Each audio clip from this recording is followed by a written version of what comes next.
Welcome to Asha mums. यह है video का पार्ट 1। इसमें हम ये डिस्कस करने वाले हैं कि बच्चे को एग्जाम से पहले ही एग्जाम्स के लिए कैसे रेडी रखें।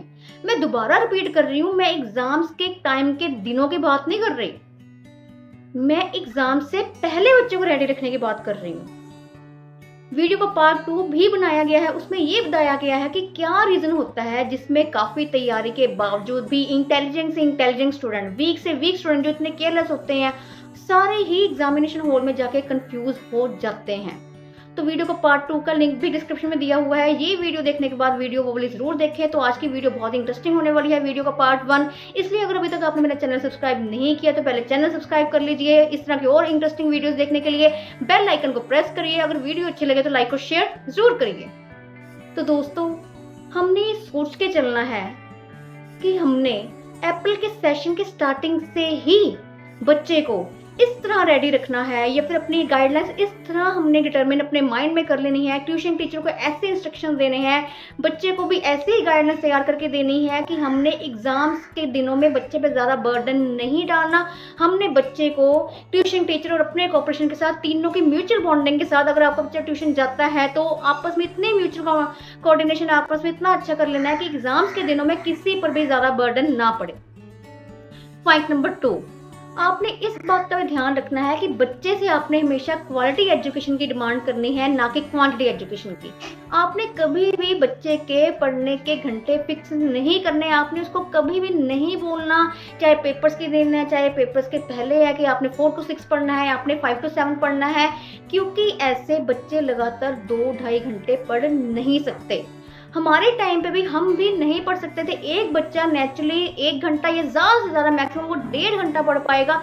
लेके तो बुक्स वो 3 घंटे बैठा रहेगा, लेकिन बच्चे का भी दिमाग एक नॉर्मल सा होता है, वो भी बेचारे मासूम से हैं, तो लगातार वो नहीं पढ़ सकते। उनको ब्रेक चाहिए होता है हर कम से कम 1.5 घंटे बाद।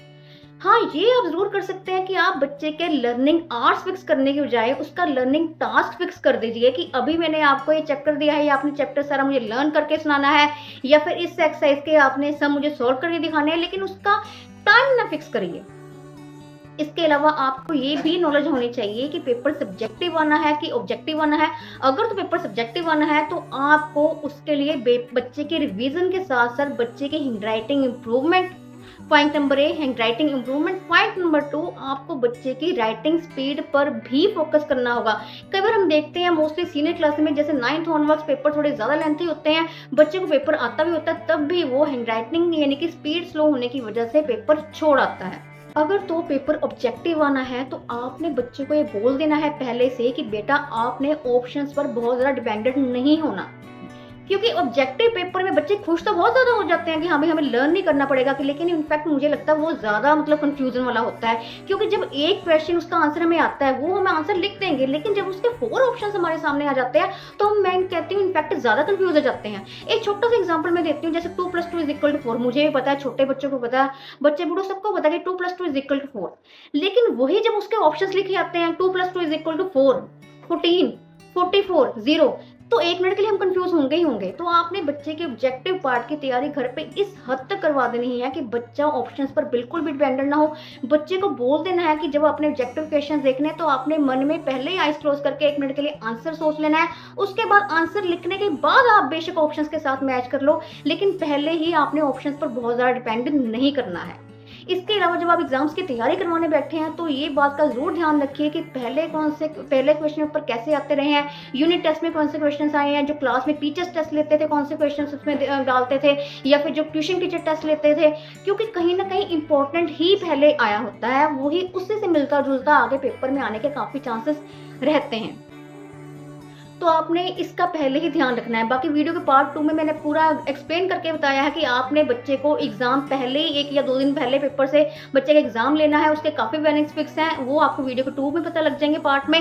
बाकी बच्चे को एग्जाम के लिए आपने कैसे रेडी करना है, पेपर कैसे स्टाइल करना है, वो भी वीडियो के पार्ट 2 में अच्छी तरह बताया गया है। इससे बच्चे की हैंड राइटिंग भी इंप्रूव होगी, और जो बच्चे को कुछ ना कुछ बच्चा क्वेश्चन पेपर में छोड़ आता है, वो अगर पहले से प्रैक्टिस हो गई तो उसको पता होगा पूरा पेपर कैसे अटेम्प्ट करना है। वो अपना 1.5, 2 या 3 घंटे का टाइम उस हिसाब से पहले ही डिवाइड करके रखेगा।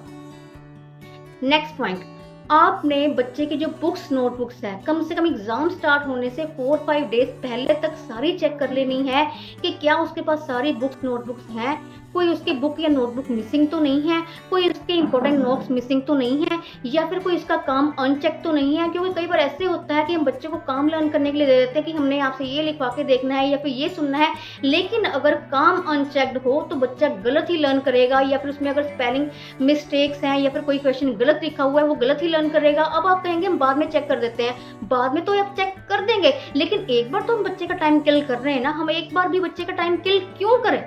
हमने बच्चे का टाइम नहीं वेस्ट करना, क्योंकि कहते हैं कि first impression is the last impression. बच्चे को एक बार जो लर्न हो गया सो हो गया, वो जब तक उसको 2 से 3 बार वही मिस्टेक को रिपीट नहीं करेगा, उसको वो अपनी गलती याद नहीं होगी। तो हमने पहले ही कोशिश करनी है कि उसका सारा काम चेक्ड होना चाहिए। वैसे तो ये कोशिश आपने पीटीएम से पहले ही कर लेनी है कि उसकी सारी बुक्स नोटबुक्स हैं। दूसरा ये कि बुक्स नोटबुक्स हैं, इसके अलावा बुक्स नोटबुक का जो भी बच्चे का राइटिंग वाला पोर्शन है क्या वो सारा चेक्ड है। इसके अलावा जब आपने अप्रैल के सेशन की स्टार्टिंग में ही आपने रिवीजन नोटबुक्स जो आपने अपने पर्सनल लेवल पे लेते हो, चाहे आप घर पे प्रैक्टिस करवा रहे हो, चाहे ट्यूशन में टीचर्स प्रैक्टिस करवा रहे हैं, आपने कोशिश करनी है कि रजिस्टर यूज करें। इससे आपके बजट का तो ज्यादा फर्क नहीं पड़ेगा, बजट तो उतना ही पड़ जाएगा क्योंकि छोटी कॉपी ज्यादा लगती हैं, लेकिन इसके 2 बेनिफिट्स होंगे। एक तो बच्चे का टाइम वेस्ट नहीं होगा। एक छोटी कॉपी में मान लीजिए उसने फर्स्ट चैप्टर किया है, दूसरी कॉपी में उसने 5th चैप्टर किया है, थर्ड वाली कॉपी उसने किसी और काम के लिए लगाई है, बच्चा पेपर्स के दिनों में कॉपीज ही ढूंढता रह जाता है।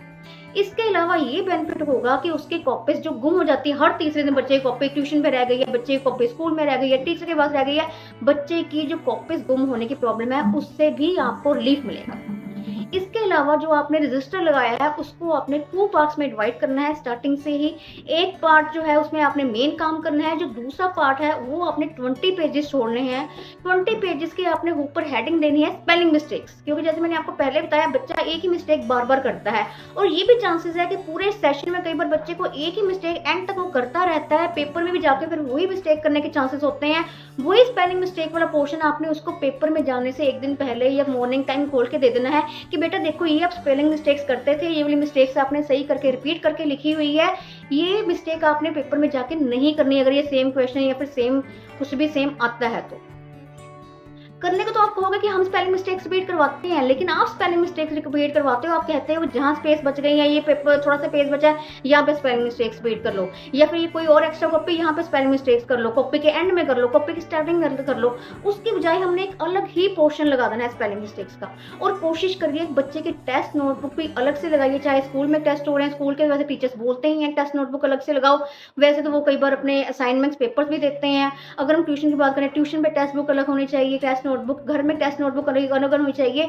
वही बात हो गई, जैसे मैं आपको बार बार रिपीट कर रही हूँ कि बच्चा वही मिस्टेक्स कर रहा है, टेस्ट नोटबुक पे उसको एकदम से वो अपनी सारी मिस्टेक्स एक बार उनसे गो थ्रू हो जाएगा कि मैं पूरे सेशन में क्या क्या मिस्टेक्स करता रहा हूँ।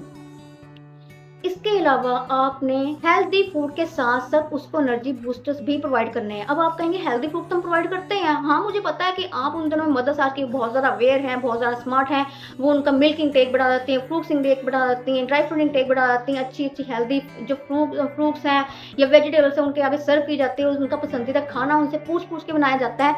मुझे पता है ऑलरेडी कि आप ये सब कुछ कर रहे हैं, लेकिन इसके अलावा एनर्जी बूस्टर वो होते हैं जो हम मान के चलते हैं कि एनर्जी बूस्टर हैं, एक्चुअल में वो होते नहीं है। जैसे मान लीजिए हम लेडीज की क्या आदत है, मॉर्निंग उठे हम बहुत थकावट फील कर रहे हैं, चलो पहले काम खत्म किया, पहले चाय पी ले, हमारा थोड़ी एनर्जी मिल जाएगी। अब ये थोड़ी कि चाय में एनर्जी होती है, किसी की हैबिट है कि हम चलो चलो थोड़ी सी कॉफी बना के पी लेते हैं, तो ये थोड़ी कि कॉफी में एनर्जी होती है। लेकिन हमारे मन में ऐसी सोच है कि हमें उनसे एनर्जी मिलती है। इसी तरह बच्चे भी कुछ छोटी मोटी डिशेस खा के, चाहे वो कुछ बाहर का खाना चाहते हैं, चाहे वो कुछ किसी भी तरह का, मैं ये नहीं कह रही कि उसको बहुत ज्यादा अनहेल्दी फास्ट फूड या कोई जंक फूड सर्व करो, बट कुछ हद तक हम बच्चे की खुशी का ध्यान रख सकते हैं जो उसको एनर्जी बूस्टर लग रहा है। जैसे मान लीजिए वो मैक्रोनी खाना चाहता है, एक दिन उसको मैक्रोनी बना के दे दी, सेकंड डे उसकी पसंद की डिश पूछ ली, थर्ड डे उसकी पसंद की डिश पूछ ली। जैसे बच्चा पढ़ने बैठा 1.5 घंटा पढ़ चुका है, उसको थोड़ा सा उसके बाद एक बार उसको खाने के लिए उसका पसंद का दे दिया, घंटे पर उसको जूस दे दिया उसकी पसंद का, ये उसको एनर्जी बूस्टर्स प्रोवाइड करते रहिए। आपने ये भी देखना है कि जब रजिस्टर बच्चा बनाए ट्यूशन का या फिर अपने होमवर्क के लिए, कोई घर के लिए कोई रिवीजन नोटबुक यूज कर रहा है, तो उसमें भी बच्चे ने स्टार्टिंग में इंडेक्स बनाना है। टीचर्स तो स्कूल में इंडेक्स बनवाते ही हैं, ये घर में भी बच्चों को हैबिट डालिए, हर नोटबुक के आगे या फिर हर रजिस्टर के आगे इंडेक्स बनाइए, क्योंकि इससे बच्चों के बहुत ज़्यादा टाइम सेव होता है। एक और मेन पॉइंट जिसको हम भूल नहीं सकते वो है चीटिंग का। बच्चों को आदत होती है कि बच्चे कुछ ना कुछ चीटिंग के स्कोप लेके बैठे हुए होते हैं कि हमने ट्रू फॉल्स की चीटिंग कर लेनी है, हमने ये चैप्टर नहीं किया, इसमें से कुछ आ गया। सेटिंग पहले ही हुई होती है आगे वाले बच्चे के साथ, पीछे वाले बच्चे के साथ, लेफ्ट राइट कहीं ना कहीं उन्होंने सेटिंग की होती है। बट आप गलत मत समझिए मुझे कि मैम चीटिंग का क्यों कह रही है। मैं आपको ये नहीं बोल रही कि आप बच्चे को चीटिंग करवाइए या फिर उसको अलाउड करिए, लेकिन मेरी वीडियोस में मैं उस चीज को डिस्कस करती हूँ जो मुझे पता है कि प्रैक्टिकल लाइफ में होता है।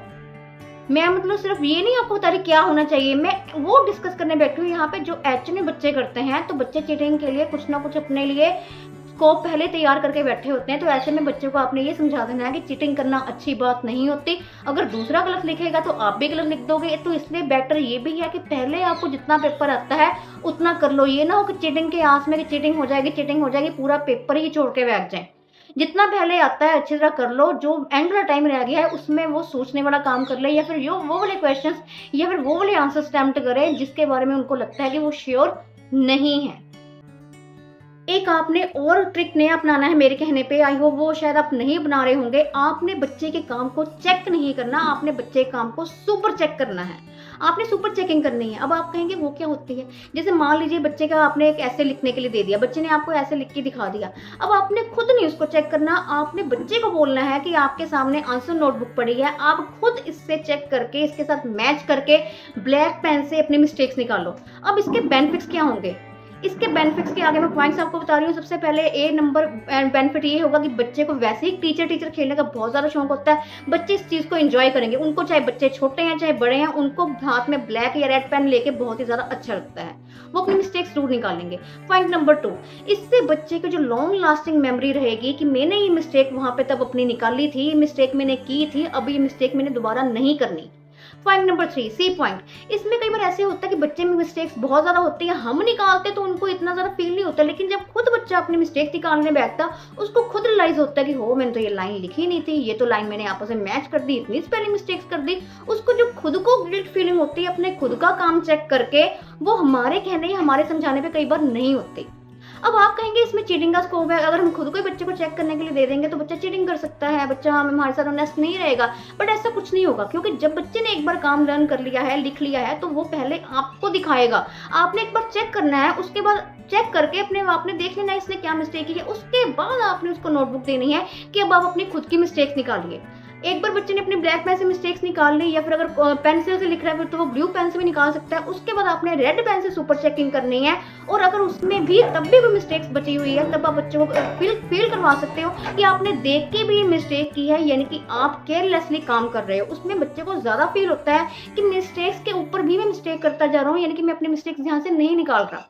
अब आपने ये फॉर्मूला करना है और कमेंट बॉक्स में ये जरूर बताना है कि ये फॉर्मूला आप पर काम किया या नहीं किया। इसके अलावा पेपर्स की दिनों में वैसे पेरेंट्स ऑलरेडी बच्चों का बहुत ज़्यादा ख्याल रखते हैं। उनका संडे भी वो बिल्कुल एंजॉय नहीं करते, बाहर कोई चपाटी पे जाना है, किसी होटल में खाना खाने जाना है, पेरेंट्स मिस कर देते हैं। जो रिलेटिव्स उनको पेरेंट्स पहले ही रिक्वेस्ट कर दी जाती है कि हमारे पेपर्स, बच्चे के पेपर से थोड़े दिन घर में मत आना, या फिर उनका जैसे मोबाइल है या टीवी है या कोई भी फैमिली का एंजॉय का सोर्स है, थोड़े दिनों के लिए आप ऑलरेडी पेंडिंग डाल लेते हो। लेकिन अगर ऐसा नहीं भी किया जा रहा तो फैमिली के सारे मेंबर्स एकजुट होकर मिलकर ये आपस में म्यूचुअल अंडरस्टैंडिंग से करिए कि बच्चे को फील ना हो कि बाकी मेंबर्स एंजॉय कर रहे हैं, कोई फंक्शन वगैरह या कुछ है तो बच्चे को फील ना हो। तो सारे बच्चे के साथ इतनी पार्टिसिपेशन करिए ताकि बच्चे के पेपर अच्छे से हो। आई होप आपको वीडियो अच्छी लगी होगी। अगर वीडियो अच्छी लगी है तो अपने फ्रेंड्स के साथ जरूर शेयर करिए। Thank you.